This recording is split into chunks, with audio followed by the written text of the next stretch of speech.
Greetings of peace. I'm going to discuss about how to make our immune system strong. I have good news.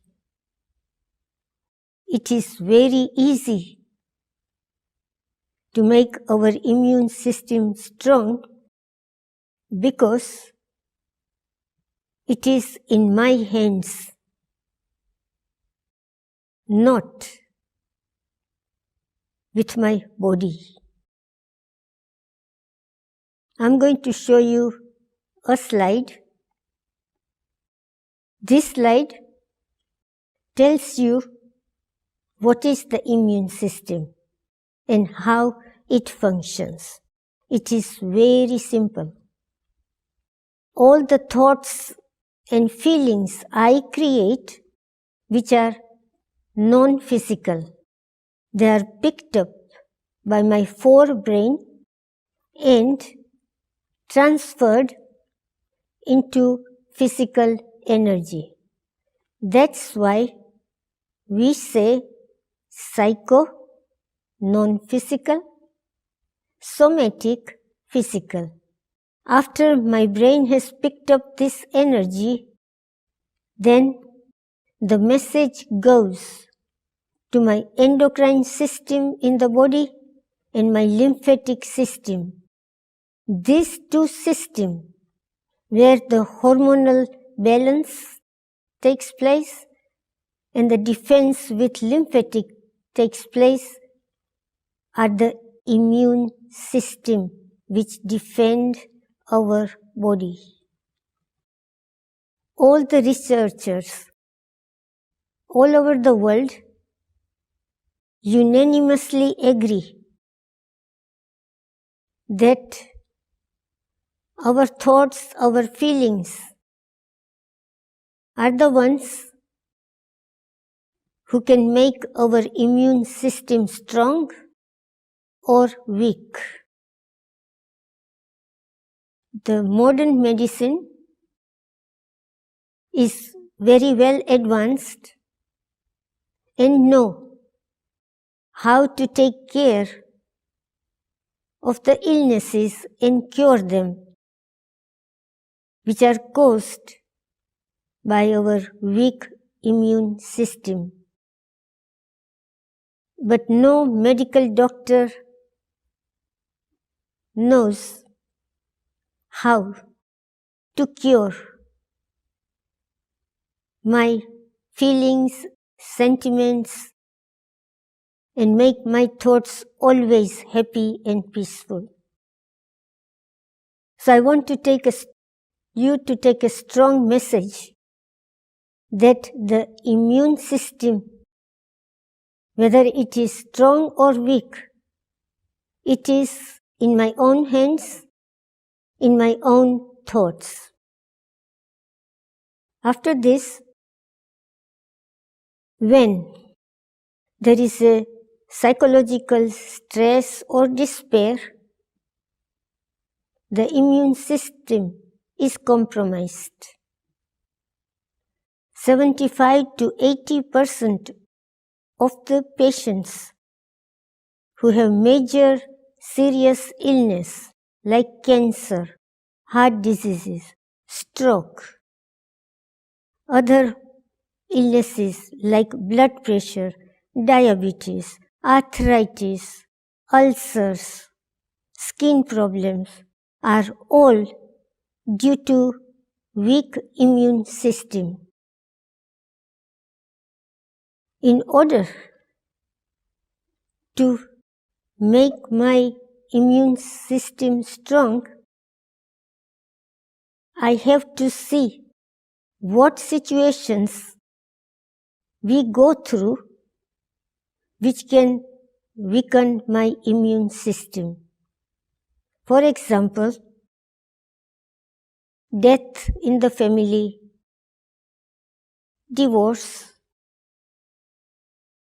separation, serious relationship crisis, bankruptcy.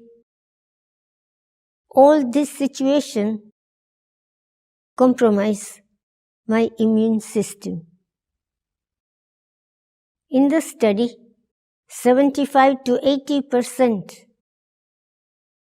admitted that 6 to 18 months before they went through emotional crisis. In my cases, 98% admitted that they had gone through emotional crisis before they were diagnosed. We can reverse this situation by interventions through meditation. I sent one of my terminally ill, incurable patient to an institution in Dallas. This institution was doing a study of all terminally ill, incurable cancer cases. They had 159 cases admitted to their institution, and after proper treatment and psychological intervention, 68.4% of the patients walked out of this institution without cancer. We are talking about nobody could cure these cases. What was done? When our car is broken, we take it to the mechanic, ask him what's wrong, fix it, and it's done. When my body is sick, I do the same thing. I go to the doctor, I go to the hospital, I get blood tests done, he gives me treatment, and it is finished. But serious illnesses, life-threatening illnesses, cannot be cured like this. What we need to do is to think deeply about what I can do without my personal involvement, my personal participation in my illness. With my cooperation, I can heal myself, and then whatever medicine which is given to me will become 100% effective. When I brought my patient, as I told you before, to this institution,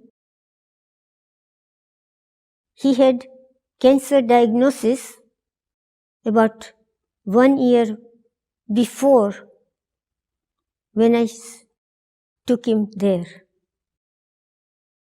He had gone through divorce, severe financial crisis. He had given up hope to live. After rigorous chemotherapy and radiation, he became worse. He was emaciated. He couldn't even walk. When I took him to the institution, first thing I was told, and I saw it, that starting from the person who is cleaning the place, the secretary, the technicians, the nurses, the doctors, all were trained and taught to be positive, create hope, not create pity that, oh, Poor this patient. They were told and trained to say, this patient, we are going to give this one good thoughts, hope. This patient will walk out of this place. Then the family. If the family member who was close to the patient was in despair, pitiful, hopeless, worried, they were all trained that you can also help to cure this illness. Be positive. Always have thoughts that my love, my positive thoughts will help cure this illness. We are not aware of this, that I can also help someone heal fast. My thoughts, my feelings towards any sick patient are very important and has effect on it. In this institution, it was mandatory to do meditation. The meditation was imagery. They were using white light to go inside the body when the medicine is going. This light, healing light, will destroy all the cancer cells. They were also told to imagine that a big shark is entering the body and eating up all the cancer cells, which were little fish. Second, change in diet. Low protein diet. Third, exercise. When I brought my patient, the doctor told him, from today you start exercising.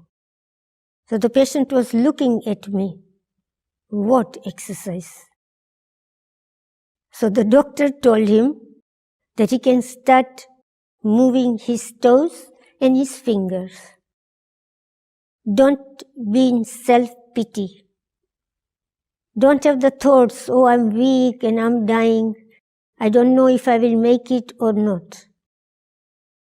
The doctors told me that you are going to walk out of this place without cancer. We are going to teach you, we are going to train you, and we are going to show you. The other thing every patient had to do is select a goal. Any goal, any hobby, and start getting busy in fulfilling that goal. It could be petty. Just learning how to sew, crocheting, painting, starting to play tennis, golf, whatever. But keep the mind distracted from the illness. One day, I was in my office and a big guy, he was 6 feet tall, weighed 250 pounds, walked into my office. I asked him, this was after 1 year he had been to that institution. I asked him, do you have an appointment? He said, yes. He says, you don't recognize me? I said, no, I don't know you. He told me and reminded me that he was the same patient I took to that institution in Dallas. He told me he's completely free of cancer. He's very happy in his relationship with his family. He's started to make money and he's contented. It is very easy for us to reverse this process even when we have minor sicknesses. I'm talking about serious illnesses, but we have so many petty little sicknesses which are all due to the stress, the tension we create. The patient who go through severe emotional crisis, some of them feel trapped. They feel there is no way out. Even if they discuss with someone, it is not going to change their life situations. So, there is an escape. The psychologists say the escape is become sick. Some psychologists say the escape is to die, no will to live. None of the patients in the institution where they were doing cancer research knew that their own emotional crisis they can resolve and they can participate in healing themselves.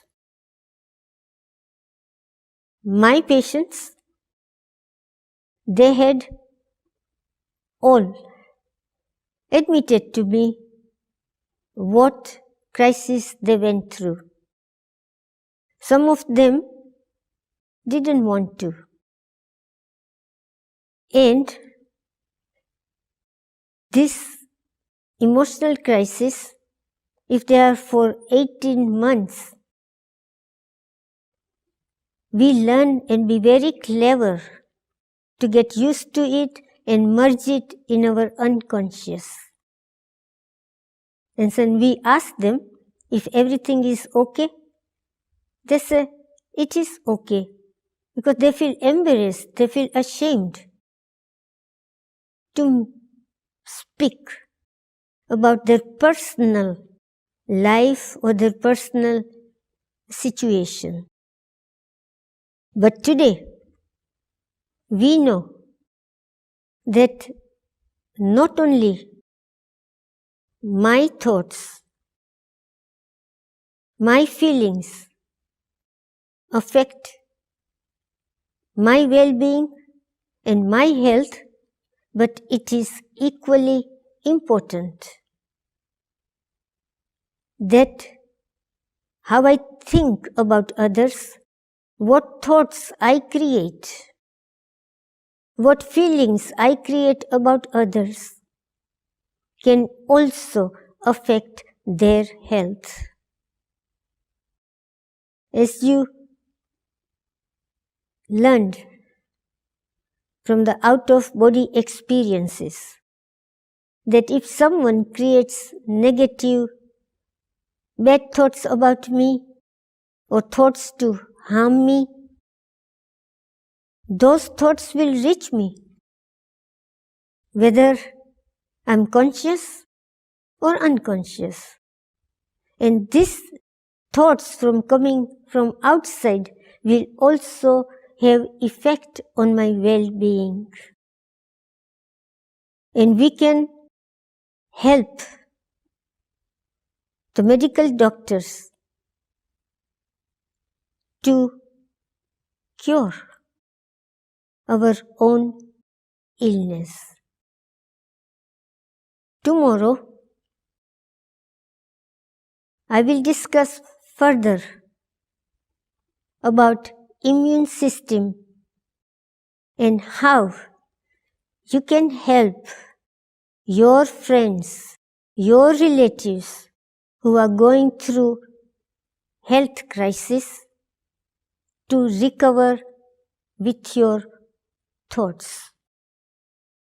The effect of psychological intervention and loving care by strangers has been proven to be successful. At the Cancer Research Institute in Dallas, 68.4% of cases who were terminally ill, incurable, walked out of that institution healthy because they were made to participate and taught how to get involved in their own healing. So let us meditate for few minutes.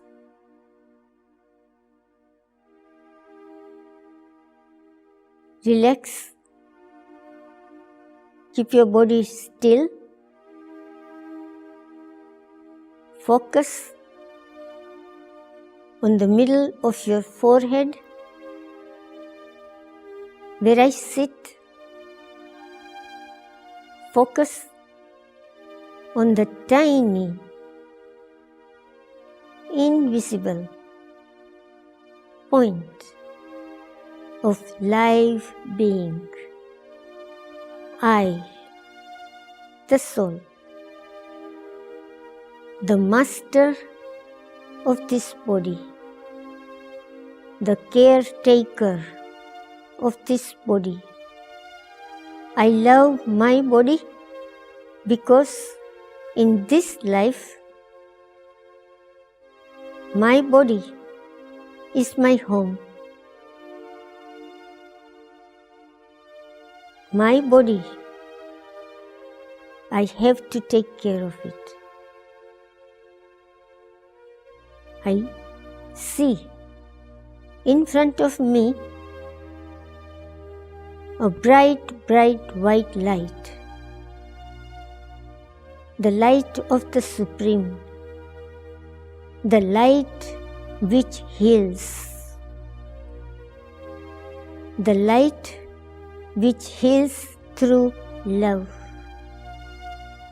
happiness, peace, bliss, tranquility. I am completely shrouded by the vibrations emitted by this loving light. Now, I focus on my body. I pick up all these powerful, loving, blissful, caring vibrations from this healing light and transmit it to my body, to each and every organ of my body, to each and every cell of my body. My body is empowered. I am also empowered with this beautiful, loving, healing vibrations of this Supreme Light.